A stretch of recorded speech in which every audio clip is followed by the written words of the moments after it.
आप देख रहे हैं लाइव इंडिया हर पल। नमस्कार, लाइव इंडिया में आपका स्वागत है। मैं अनिल सम्राट। सावन का महीना 11 जुलाई से शुरू हो रहा है सावन, और इसको लेकर पूरी तैयारियां की जा रही है, हर ओर तैयारियां की जा रही है। चलिए उत्तर प्रदेश की बात करें तो यूपी सरकार ने कांवड़ यात्रा मार्ग पर मांस की खरीद बिक्री न करने के निर्देश दिए हैं, सख्त निर्देश दिए हैं। और उत्तर प्रदेश के सीएम योगी आदित्यनाथ ने इसको लेकर बैठक भी की है। वहीं सुरक्षा और व्यवस्था की बात करें तो सुरक्षा और व्यवस्था चाक चौबंद रखने के निर्देश भी अफसरों को दिए गए हैं। उत्तर प्रदेश के मुख्यमंत्री योगी आदित्यनाथ ने देखिए DGP Rajeev Krishna, ADG law and order Amitabh, Yash और अन्य अधिकारियों के साथ बैठक की। यूपी में कांवड़ यात्रा मार्ग पर खुले में मांस की खरीद बिक्री पर रोक लगा दी गई है। ये बहुत ही बड़ा फैसला है। यूपी में जिस तरह से कांवड़ यात्रा निकलती है, भारी संख्या में लोग पहुंचते हैं और वहां पर खुले मार्ग पर मांस की बिक्री नहीं हो, इसके लिए पूरी तरह से सख्त निर्देश दिए गए हैं। और साथ ही जो दुकान है उसके जो संचालक हैं उसका भी नाम लिखने के लिए कह दिया गया है उत्तर प्रदेश सरकार की ओर से कि आप अपने दुकान के आगे नाम जो है, नाम के साथ सामान की खरीद बिक्री करें। देखिए, कांवड़ यात्रा को लेकर मुख्यमंत्री ने विशेष निर्देश दिए हैं। इस दौरान यात्रा मार्गों पर खुले में मांस बिक्री तो नहीं होगी। रास्तों की सफाई और रोशनी और स्वास्थ्य सेवाएं सुदृढ़ रखी जाएं, इसके लिए भी पूरी तरह से अधिकारियों को निर्देश दिए गए हैं। साथ ही भीड़ नियंत्रण और ट्रैफिक व्यवस्था पर भी खास ध्यान दिया गया है। श्रावण जो सोमवार का दिन होता है उस दिन खास भीड़ होता है, शिव मंदिरों में भारी भीड़ उमड़ती है इस दौरान, और इस दौरान भी सतर्कता बरतने के लिए कहा गया है। मुख्यमंत्री ने कहा है कि भीड़ में अराजक तत्व वेश बदल कर घुसने की कोशिश कर सकते हैं। उन्होंने यह अंदाज़ा लगाया है, यह आशंका व्यक्त की है कि अराजक तत्व भीड़ भाड़ इलाके में घुसने की कोशिश करते हैं और वहां का माहौल ख़राब करने की कोशिश करते हैं। इसीलिए अराजक तत्व जो वेश बदल कर अगर घुसने की कोशिश करते हैं, ऐसे लोगों की पहचान और निगरानी के लिए स्थानीय खुफिया इकाइयों को सतर्क किया गया है, क्योंकि सावन के महीने में जिस तरह से कांवड़ यात्रा शुरू होगी उसको लेकर पूरी तरह से योगी सरकार ने तैयारी कर ली है और अधिकारियों को सख्त निर्देश भी दिए हैं कि ऐसे लोग जो अराजक तत्व हैं, जो भीड़ में घुसकर कुछ और भी करने की कोशिश करते हैं, माहौल बिगाड़ने की कोशिश करते हैं, ऐसे लोगों की पहचान की जाए। और ऐसे लोगों की पहचान के लिए खुफिया इकाइयों को पूरी तरह से सतर्क कर दिया गया है।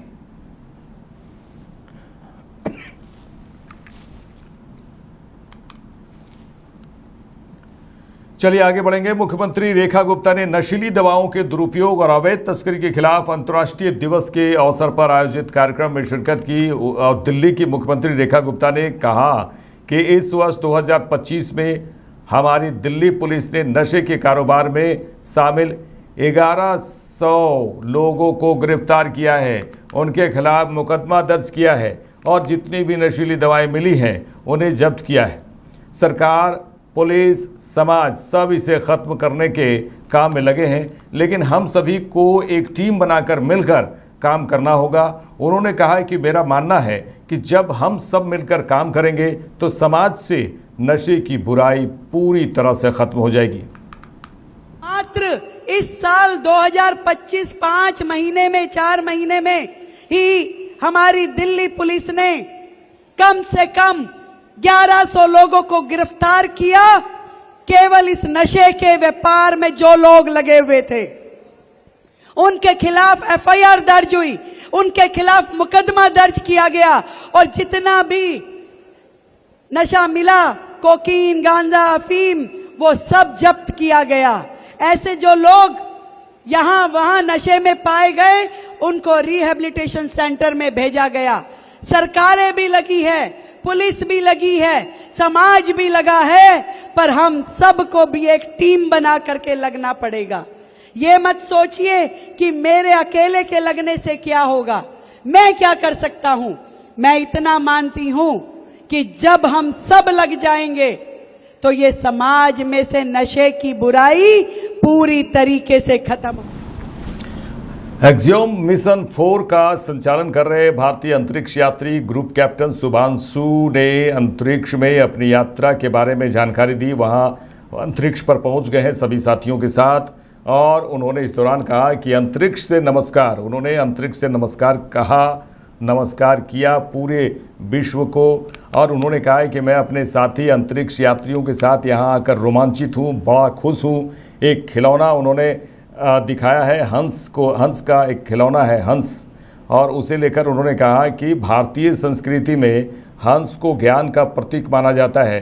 और उन्होंने कई बातें कही हैं। इस दौरान हंस का जो खिलौना है वो उड़ता हुआ नज़र आ रहा है और उसे सभी अंतरिक्ष यात्री जो हैं वो पकड़ते हुए नज़र आ रहे हैं। वहाँ पर बिल्कुल एक अलग सा माहौल, अलग सा नज़ारा देखने को मिलता है जब वहाँ पर कोई गुरुत्वाकर्षण वहाँ पर नहीं होता है, पूरी तरह से शून्य होता है गुरुत्वाकर्षण। और उसके बाद जो आप देख रहे हैं हंस का जो खिलौना है वो कैसे उड़ रहा है, वहाँ पे सभी उड़ते हुए नज़र आते हैं। और लेकिन इस बीच सभी अपने अपने काम भी वहाँ पर करते हैं जो मिशन को लेकर वहाँ पर गए हैं। ये अंतरिक्ष यात्री जो पहुँचे वहाँ पर, बिल्कुल ही रोमांच करने वाला वहाँ का माहौल है। और आप भी देखिए, आप भी सुनिए। Namaskar from space. I'm thrilled to be here with my fellow astronauts, as Peggy said, 1 veteran and 3 rookies, and wow, what a ride it was. Frankly, when I was sitting in the capsule in Grace yesterday on the launch pad, my only thought in my mind was that let's just go. After 30 days of quarantine, it was a feeling that I just wanted to go. The excitement and all was probably far away. It was just the feeling that let's just leave here. But when the ride started, it was something like you're getting pushed back into the seat. It was an amazing ride. And then suddenly, nothing. Everything silenced, and you were just floating. You unbuckle, and you were just floating in the silence of vacuum. It was an amazing feeling. I wanted to take this opportunity to thank everyone who has been a part of this. I understand that this is not a personal accomplishment. It is a collective achievement of each and every one of you who has been a part of this journey. And to make this possible, I really want to thank each one of you. Also to family and friends, your support has mattered so much. This is so much because of all of you guys. We showed you joy and grace. This is swan, a great symbol. It looks really cute, but we have a very important swan in our Indian culture, which we are about. Swan symbolizes wisdom. It also has the ability to discern needs to be focused on and what does not. So basically, the golden age of distraction, I would say. So this means a lot more, not just a zero-G indicator for us. And I think that we all have symbolism in Poland and in Hungary, in India as well. So I think this looks like a coincidence, but it is not. That it has more meaning than what we are attaching it to it. The capsule itself, Grace, has been very kind. I was not feeling very great when we, got shot into the vacuum. But since yesterday, I've been told that I've been sleeping a lot, which is a good sign. So I think that's a great sign. I'm getting used to this quite well, enjoying the views, enjoying the entire experience, learning like a baby, learning the new steps, learning how to walk, learning how to control yourself, everything, learning how to eat, I think. So it's a new environment, new challenge, and I'm really enjoying this experience with my fellow astronauts here. And it's good to make mistakes, but it's better to see somebody else do that too. So it has been a fun time up here. That is all I have to say. Thank you so much, guys, for making this happen, and I'm sure that we are going to have a great time. And with this, I will hand over to Tibor now. Jharkhand की राजधानी रांची की बात करते हैं तो रांची के गृह जिला जेल और आपदा प्रबंधन विभाग सचिव वंदना डाडेल ने कहा कि पिछले कुछ दिनों से हम मादक पदार्थों के खिलाफ अभियान चला रहे हैं और इसमें 3000 स्कूल, कॉलेज और गांवों में घर घर जाकर यह जागरूकता अभियान चलाया जा रहा है और आज इसका समापन समारोह है। उन्होंने कहा कि इस संकल्प के साथ हम झारखंड को नशा मुक्त बनाएंगे। झारखंड सरकार ने नशीली दवाओं के दुरुपयोग और अवैध तस्करी के खिलाफ अंतर्राष्ट्रीय दिवस 2025 पर मोराबादी मैदान से अल्बर्ट एक्का चौक तक मैराथन का भी आयोजन किया।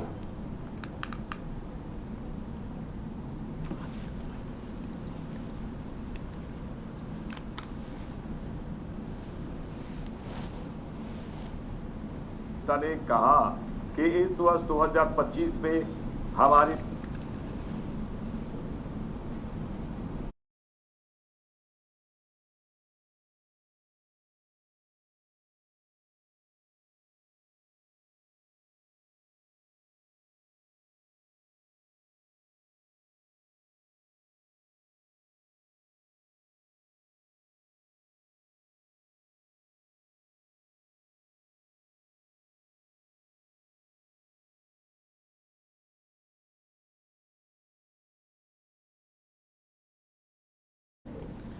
बीजेपी सांसद दिनेश शर्मा ने कहा कि जब कोई भारत में संवैधानिक व्यवस्था को नष्ट करता है तो कोई भी भूल नहीं सकता। कई लोगों को बेघर कर दिया गया, पत्रकारों, शिक्षकों, आम लोगों को जेल में डाल दिया गया और संवैधानिक व्यवस्था को नष्ट कर दिया गया। कांग्रेस में वह तानाशाही रवैया आज भी दिखाई देता है। कांग्रेस आलोचना स्वीकार नहीं करती। कर्नाटक में एक ट्वीट हुआ और उन्होंने एफआईआर दर्ज कर दी। ये तानाशाही रवैया वाले लोग हैं। उन्होंने कहा है कि इनकी हरकतें जनता के सामने उजागर होनी चाहिए। आज 50 साल पहले की घटना याद की जाती है क्योंकि आज भी इनका रवैया नहीं बदला है। कांग्रेस के राष्ट्रीय अध्यक्ष कहते हैं कि आज भी अघोषित आपातकाल है। अगर आपातकाल होता तो आप क्या वक्तव्य दे पाते? जैसे हम लोग घृणा की दृष्टि से देखते हैं, वैसे भारत में जो संवैधानिक व्यवस्था को जब कोई ध्वस्त करता है तो व्यक्ति भूल नहीं सकता है कितने लोगों को घर से बेघर कर दिया गया था। 80-80 साल के लोगों को नसबंदी कर दी गई थी। पत्रकार हो, शिक्षक हो, कोई आम आदमी हो, जेलों में डाल दिया गया था। कानून ऐसे थे कि उन कानूनों के कारण पता चलता था कि आप जमानत भी नहीं करा सकते, आपकी कोर्ट में सुनवाई भी नहीं हो सकती। सारी संवैधानिक व्यवस्थाएं ध्वस्त हो गई थी। ऐसा भी कानून हुआ था कि अगर पुलिस गोली भी मार दे तो भी उसकी सुनवाई कोर्ट में नहीं हो सकती, इतने अधिकार दे दिए थे। 5 साल की संसद थी जो जनता ने चुना और जो भारत के संविधान में बाबा साहब अवधि का निर्धारण कर गए, उसमें भी उसको बढ़ाकर 6 साल अपने आप में कर लिया। तो ऐसा घोर असंवैधानिक कार्य का जब भी स्मरण होता है, सिहरन हो जाती है शरीर में और लगता है कि इस भारतवर्ष में जो आक्रांताओं ने जिस प्रकार से अत्याचार नहीं किए थे, वो अत्याचार कांग्रेसी राज्य में हुआ था। और वो तानाशाही की प्रवृत्ति आज भी उनकी कार्यप्रणाली में झलकती है। छोटा आज अगर कोई अच्छा काम होगा तो लोग उसको करेंगे, अगर गलत काम है तो उसकी आलोचना करेंगे। आलोचना कांग्रेस को बर्दाश्त नहीं है। कर्नाटका में एक ट्वीट हुआ और उन्होंने एफआईआर कर दी। आज भी वो संविधान पर विश्वास न करने वाले तानाशाही प्रवृत्ति के लोग हैं उसमें, क्योंकि स्वनामधारी जो गांधी एक परिवार का जो विरासत है, वो विरासत अपने आगे कभी किसी को समझती नहीं है। तो मैं समझता हूं कि उनका जो संविधान के विरुद्ध कृत्य है जनता के सामने आना चाहिए। और जनता इस बात से उद्वेलित भी है कि ये अलग विषय है कि 50 साल पहले घटना हुई, उसको आज क्यों याद करते हो? आज इसीलिए याद करते हैं कि आज भी उनकी मनोवृत्ति नहीं बदली है। आज कांग्रेस के सम्मानित अध्यक्ष कहते हैं कि आज इमरजेंसी है। अरे इमरजेंसी होती तो आप वक्तव्य दे पाते क्या? उस समय तो आपने जागरण, दैनिक जागरण पर प्रतिबंध कर दिया था, प्रताप अखबार पर प्रतिबंध कर दिया था, आपने इंडियन एक्सप्रेस पर प्रतिबंध कर दिया था, आपने पत्रकार एसोसिएशन के ऑल इंडिया जो अध्यक्ष थे जो के विक्रम राव, उनको आपने छोटी सी कोठरी में जिसमें हवा भी नहीं जाती थी, उसमें घुटने के बल खड़े होने की सजा दे दी थी। उनको आपने काल कोठरी में डाल दिया था। आज आप लोकतंत्र की बात करते हो। अगर लोकतांत्रिक अधिकार नहीं होता तो आपके वक्तव्य को पाकिस्तान छापता है। हिंदुस्तान के अखबार तो आपको जानते हैं कि आपका नकारात्मक रवैया है, और पाकिस्तान उसको सबूत के तौर पर संयुक्त राष्ट्र संघ में प्रस्तुत करता है।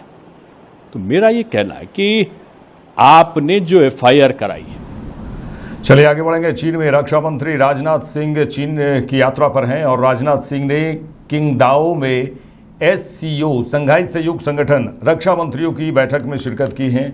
एससीओ रक्षा मंत्रियों की बैठक में रक्षा मंत्री राजनाथ सिंह ने कहा कि 22 अप्रैल 2025 को जो आतंकवादी घटना हुई थी, आतंकवादी समूह द रेजिस्टेंस फ्रंट ने भारतीय राज्य जम्मू और कश्मीर के पहलगाम में निर्दोष पर्यटकों पर एक नृशंस और जघन्य हमला किया। एक नेपाली नागरिक सहित 26 निर्दोष नागरिक मारे गए। पीड़ितों को धार्मिक पहचान के आधार पर प्रोफाइल बनाकर गोली मार दी गई। द रेजिस्टेंस फ्रंट ने हमले की जिम्मेदारी ली है, जो संयुक्त राष्ट्र द्वारा नामित आतंकवादी समूह लश्कर ए तैयबा का एक प्रॉक्सी है। उन्होंने कहा कि कुछ देश सीमा पार आतंकवाद को नीति के साधन के रूप में इस्तेमाल करते हैं और आतंकवादियों को पनाह देते हैं। ऐसे दोहरे मानदंडों के लिए कोई जगह नहीं होनी चाहिए। उन्होंने इस बात को जोर देकर कहा कि एससीओ को ऐसे देशों की आलोचना करने में संकोच नहीं करना चाहिए। Manifestations. On 22nd April 2025, the terror group, the Resistance Front, carried out a dastardly and a heinous attack on the innocent tourists in Pahalgam, in the Indian state of the Jammu and Kashmir. 26 innocent civilians, including a Nepali national, were killed. Victims were shot after they were profiled based on the religious identity. The Resistance Front, which is a proxy of UN-designated terror group Lashkar e Taiba, claimed responsibility for the attack. The pattern of the Pahalgam terror attack matches with LET's previous terror attacks in India. In exercising its right to defend against terrorism and preempt as well as deter further cross-border terrorist attacks, India on 7th May 2025 successfully launched Operation Sindoor to dismantle cross-border terrorist infrastructure. It is imperative that those who sponsor, nurture and utilize terrorism for their narrow and selfish ends must bear the consequences. Some countries use cross-border terrorism as an instrument of policy and provide shelter to terrorists. There should be no place for such double standards. Yes, you should not hesitate to criticize such nations.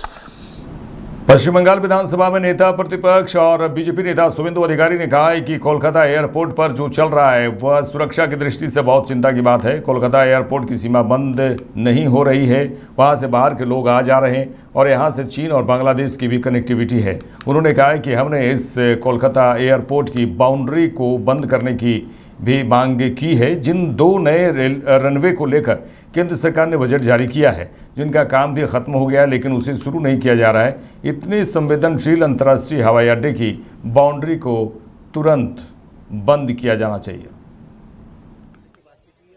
देखिए, Calcutta airport में जो चल रहा है वो security reason में बहुत बड़ा चिंता का बात है। कलकत्ता एयरपोर्ट का बाउंड्री क्लोज नहीं हो रहा है। यहाँ एक रिलीजियस ग्राउंड में प्रेयर चल रहा है, उसमें बाउंड्री खुला हुआ है। ये बाहर का लोग आ रहा है, जा रहा है। यहाँ से चीन, बांग्लादेश सब कनेक्टिविटी है। हम लोग ये बाउंड्री क्लोज करने के लिए डिमांड किया है। और 2 नया जो रनवे है उसको लिए सेंट्रल गवर्नमेंट, मोदी जी का सरकार पूरा रुपया दिया, काम खत्म हो गया, लेकिन चालू नहीं हो रहा है। सिंगल रनवे इज फंक्शनिंग, इसलिए ये लोग हम लोग को कारण बताया। Relocation of मॉक्स located at secondary runway 19-R। हम लोग ये नहीं चल सकता है। अब थ्रू नेगोशिएशन कानूनी तरीके से कैसे करेगा आपका मामला। Boundary wall should close immediately. बाकी जो रिलोकेट करना है वो आप बात करके रिलोकेट कर सकता है, कॉम्पेंसेशन कर सकता है, वो आपका मामला स्टेट गवर्नमेंट अथॉरिटी का साथ, पुलिस का साथ आप लोग बात कीजिए, जो स्टेक होल्डर है उसका साथ बात कीजिए। वी हैव नो ऑब्जेक्शन, लेकिन तुरंत बाउंड्री वॉल बंद कर दीजिए। बाउंड्री वॉल बंद कीजिए। ये चाइना, बांग्लादेश से डेली बंगाल से पाकिस्तानी, बांग्लादेशी एक्सट्रीमिस्ट अरेस्ट हो रहा है। ये जावेद मुंशी अरेस्ट किया कश्मीर एसटीएफ, कहां से? यहां से 50 किलोमीटर दूर कैनिंग से। कल आजाद मौली का अरेस्ट हुआ है, पाकिस्तानी। 4 महीने पहले बीरभूम का एक प्राइवेट मदरसा से 7 शेख अरेस्ट हुआ है, होरी और पाड़ा से। वो अंसारुल बांग्ला का है, असम एसटीएफ किया है। ये अंदर घुस जाएगा और सब लोग को खत्म कर देगा। They are the extremist. इसलिए इतना इंपॉर्टेंट एयरपोर्ट का बाउंड्री, इंटरनेशनल एयरपोर्ट, इसको क्लोज होना चाहिए। सीआईएसएफ आपका पास है, तुरंत एक कीजिए और बाकी रिलोकेट करने का काम आप बातचीत करके 1-2 महीने के अंदर कीजिए। ये हम लोग का डिमांड था। सेकेंड डिमांड हमारा था, अहमदाबाद इंसिडेंट का बाद बहुत बड़ा हाई राइज है एयरपोर्ट का। ये लोग भी हम लोग को पावर पॉइंट प्रेजेंटेशन में पूरा दिखाया। जे एक तो वल्नरेबल बड़ा हाई राइज बिल्डिंग है, कॉमर्शियल बिल्डिंग, इसको हाईकोर्ट में जाकर इंटरलोकेटरी ले लिया स्टे। हम लोग बताया आप लोग इसको कोर्ट में फिर आप लोग इसको मेंशन कीजिए, तुरंत इसको इंटरलोकेटरी हटाइए। यहां नहीं होगा तो सुप्रीम कोर्ट जाइए। अहमदाबाद इंसिडेंट का बाद इसमें कुछ हो जाएगा तो रिस्पांसिबिलिटी तो आपका होगा। हम लोग तो बाद में बोलेगा, यहां जो सत्ताधारी पार्टी है वो तो पहले बोलेगा। ये सब हम लोग रिटन डिमांड भी दे दिया, बाकी बात। जम्मू कश्मीर के मुख्यमंत्री उमर अब्दुल्ला ने कहा है कि जम्मू कश्मीर लद्दाख एनसीसी निदेशालय द्वारा एक विशेष एकीकरण शिविर की शुरुआत आज की गई और इसी सिलसिले में मुझे यहां आने का अवसर मिला। उन्होंने कहा कि मुझे इन बच्चों से मिलने और उनसे बात करने का अवसर मिला। एनसीसी से जुड़ने वाले बच्चों को बहुत लाभ होता है। उनमें अनुशासन, आत्म जागरूकता, आत्मविश्वास और अपने देश के प्रति प्रेम विकसित होता है। आज जम्मू कश्मीर लद्दाख एनसीसी डायरेक्टरेट के तरफ से जो एक स्पेशल नेशनल इंटीग्रेशन कैंप का आगाज़ किया गया, उस सिलसिले में मुझे यहाँ आने का मौका मिला। इन बच्चों के साथ मिलने का, इनसे बात करने का और इनका जो एक बहुत ही शानदार कल्चरल प्रोग्राम इन्होंने हमारे सामने पेश किया, वो देखने का मौका मिला। एनसीसी से इसमें जो बच्चे जुड़ जाते हैं बहुत फायदा होता है।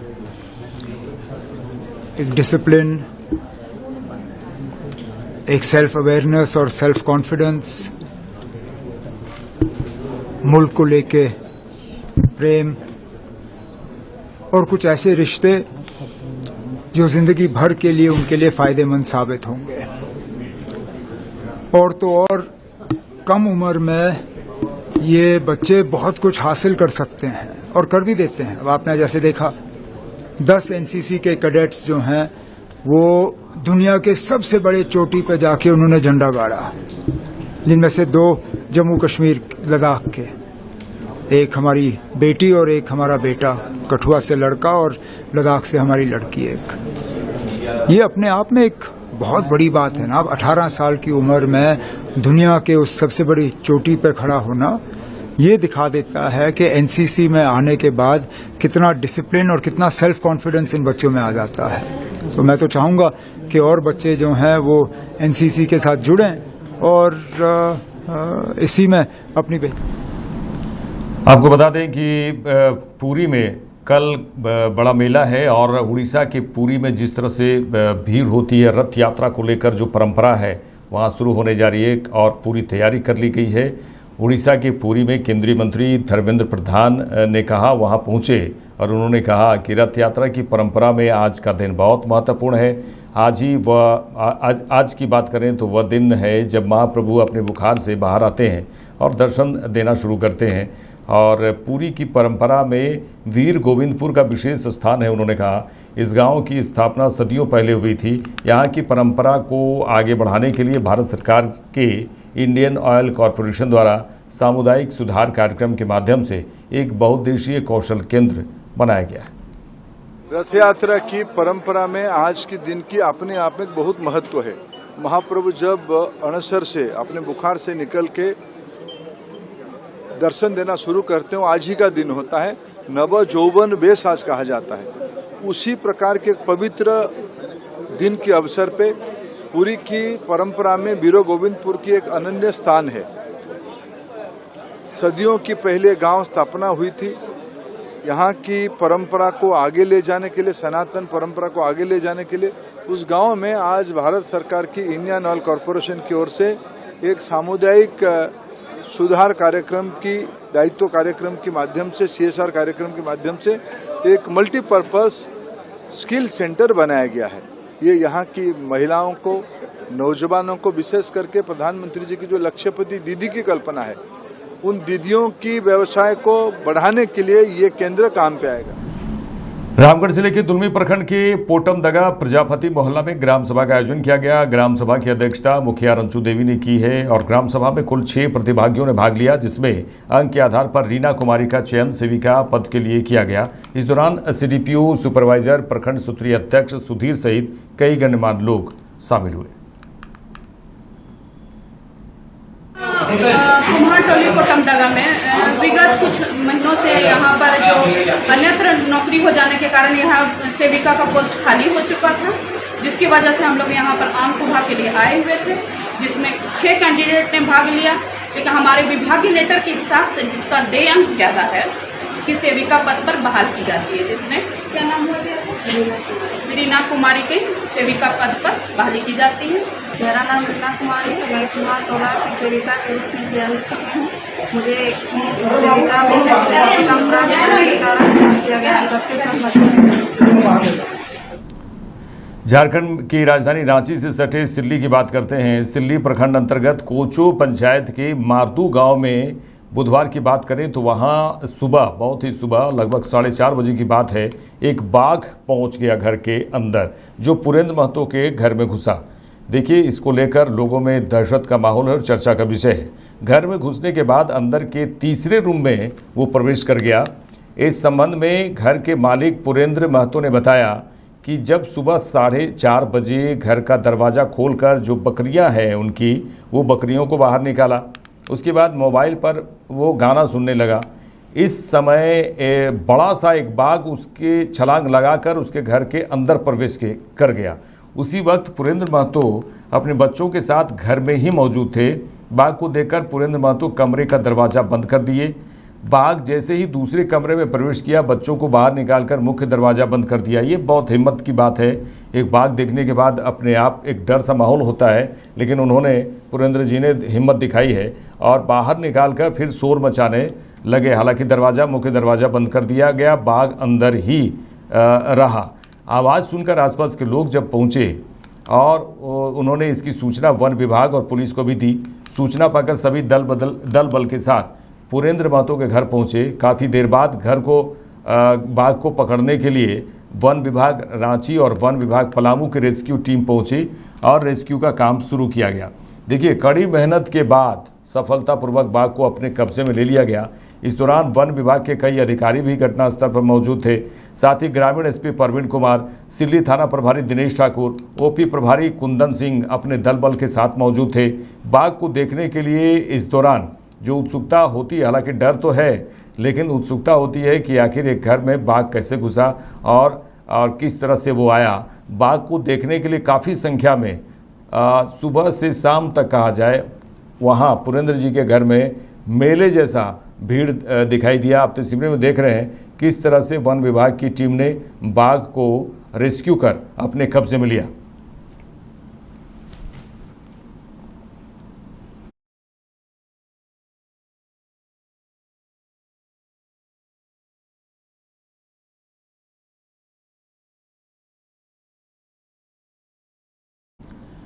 मेरे साथ इस बुलेटिन में इतना ही। देश दुनिया की तमाम खबरों के लिए देखते रहिए लाइव इंडिया। नमस्कार।